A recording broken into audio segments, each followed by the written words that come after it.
Iran যেন কিছুতেই পারমাণবিক ক্ষমতা অর্জন না করতে পারে, সেজন্যই তাদের ওপর পরিকল্পিত হামলা করে বসে ট্রাম্প নেতানিয়াহু। আর সেটি কাল হয়ে দাঁড়িয়েছে তাদের ভাগ্যে।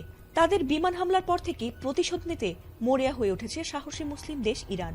আর তাই একে একে মার্কিন ঘাঁটি, স্থাপনা, দূতাবাসে ধ্বংসযজ্ঞ চালাচ্ছে তারা। ট্রাম্প নেতানিয়াহুকে শিক্ষা দিতেই যেন আবারও অপারেশন ট্রু প্রমিস অভিযানে নেমেছে ইরান। আর সেই অপারেশন 4 এর অংশ হিসেবেই তারা আমেরিকা ইসরায়েলে ব্যাপক মিসাইল হামলা চালিয়েছে। আর তাদের সেই নজর কেবল স্থলে, আকাশপথেই নয়, বরং সাগর পথেও।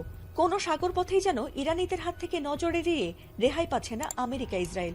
তাদের জাহাজ দেখা মাত্রই নির্ভুল নিশানায় মিসাইল দিয়ে উড়িয়ে দিচ্ছে ইরানের ইসলামী বিপ্লবী গার্ড বাহিনী।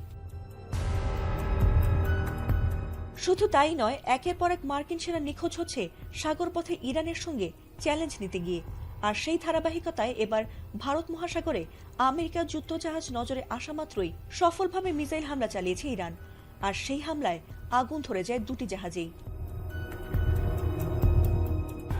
এ নিয়ে ইরানের ইসলামী রেভলিউশনারি গার্ড কর্পস IRGC দাবি করেছে, তারা ভারত মহাসাগরে মার্কিন যুদ্ধজাহাজ লক্ষ্য করে সফল ক্ষেপণাস্ত্র হামলা চালিয়েছে। সেখানে গাদর 380 এবং তালাইয়া ক্ষেপণাস্ত্র ব্যবহার করে এই হামলা চালানো হয়েছে বলে এক বিবৃতিতে জানিয়েছে ইসলামী বিপ্লবী গার্ড বাহিনী।